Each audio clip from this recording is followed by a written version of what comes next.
वाघिणीचेच लागते, वाघाची आई म्हणायला काहीच वाघिणीचेच लागते. म्हणून तुझी जमाता तुमच्या चरणापुढे मस्तक माझे सदैव झुकते. म्हणून तुझी जमाता तुमच्या चरणापुढे मस्तक माझे सदैव झुकते.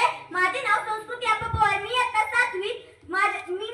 7वी शिकते. माझ्या आजच्या वक्तृत्वाचा विषय आहे राजमाता राष्ट्रमाता महासाहेब जिजाऊ यांचे प्रेरणास्थान. आदिशक्ती तुळजा भवानी, आदिशक्तीचा मांगल्य वास्तव्य माणसाच्या जन्माला घेऊन येणाऱ्या राजमाता राष्ट्रमाता महासाहेब जिजाऊ, उभ्या हिंदुस्थानाचा आराध्य दैवत छत्रपती शिवाजी महाराज या मातीला कसं जगायचं हे शिकवल्यानंतर या मातीच्या कणाकणाला शेवटच्या श्वासापर्यंत कसं लढायचं हे शिकवणारे छत्रपती संभाजी महाराज या तीनही मानवभूतींना माझे वंदन करते आणि माझ्या भाषणाला सुरुवात करते.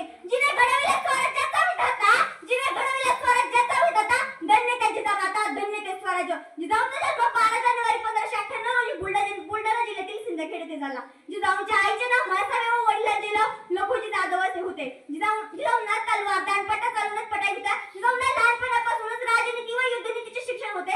जिजाऊंचा विवाह 1610 मध्ये शहाजीराजे भोसले यांच्याशी झाला. जिजाऊंची सेवा दासी सेवक जिजाऊंची भरपूर सेवा करत होता.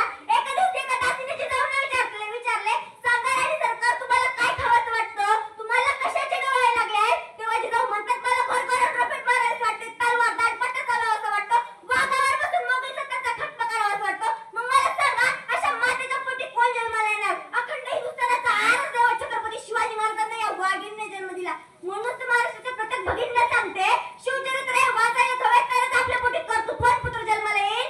शिवचरित्र हे वाचायला हवे तरच आपल्या पोटी कर्तृत्ववान पुत्र जन्माला येईल. एका पाठस्थानाचा वडा वाचायला लागला, साखर वाटायला सुरुवात झाली. एका पाठस्थानाचा वडा वाचायला लागला, साखर वाटायला सुरुवात झाली. सिंहगड करते, मेघ करते, मराठो कन्या करते, देखणे शिवशंकर करोड रूप नेत्र करते, हिंदवी के करते किंकाळी सुलगुटी, किले के कदार से कलाकार गुंज उठी, शहरी के को कसे बालक ने जन्म दिया, शिवाजी ने खुद का विश्वसुधा को भेंट दिया, शिवाजी ने खुद का विश्वसुधा को भेंट दिया. हर घर में उत्सव, पर्वत कोत्सव, पत्थर कोत्सव, अशा या गोड वातावरणात छत्रपती शिवाजी महाराजांचा जन्म झाला. छत्रपती शिवाजी महाराज जिजाऊंच्या संस्कारात होत होते.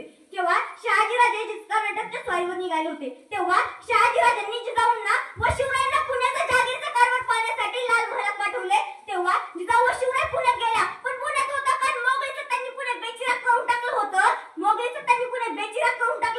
घाबरलेल्या लोकांना जिजाऊंनी परत पुण्यात बोलवलं. पण पुण्यात येऊन करणार काय हो? शेती तर सगळी उद्ध्वस्त झाली होती. जिजाऊंनी नांगर बी बैल वाटण्यास सुरुवात केली. जिजाऊंनी शेतकऱ्यांच्या हितासाठी पहिली सहकारी संस्था स्थापन केली आणि तिला नाव दिलं ते म्हणजे स्वराज्य.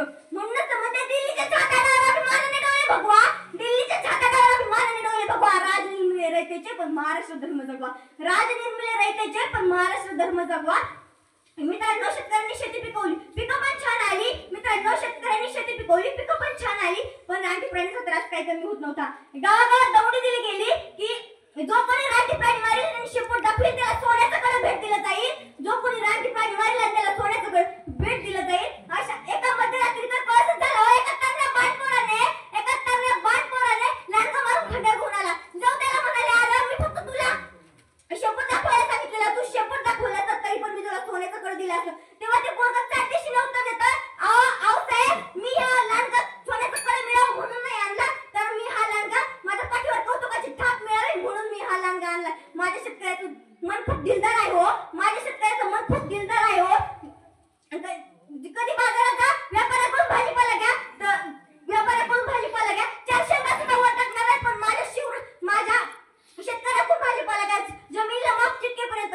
त्याच प्रसंगाला अनुसरून तुकाराम महाराज म्हणतात, तो लोणी वाटे बळी माप देतो, सांगा ढळते कुणाचा बाप देतो. तो लोणी वाटे बळी माप देतो, सांगा ढळते कुणाचा बाप देतो. आज मी मुलीला एकच सांगू इच्छिते, जर कोणी मुलींची छेड करत असेल तर त्याला सोडू नका.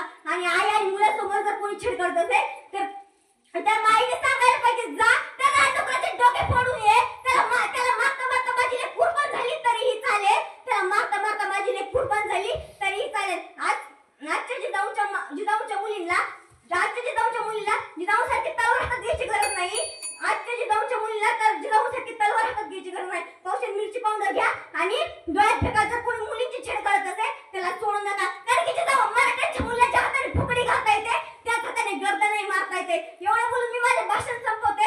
जाता एवढंच म्हणते, जिजाऊ तुम्ही नसता तर नसते घडले शिवराय आणि शंभू छावा जिजाऊ तुम्ही नसता तर नसते घडले शिवराय आणि शंभू छावा जिजाऊ तुम्ही नसता तर नसते लढले मावळे जिजाऊ तुम्ही नसता तर नसते दिसले विजयाचे सोहळे जिजाऊ तुम्ही नसता तर नसते दिसले विजयाचे सोहळे जय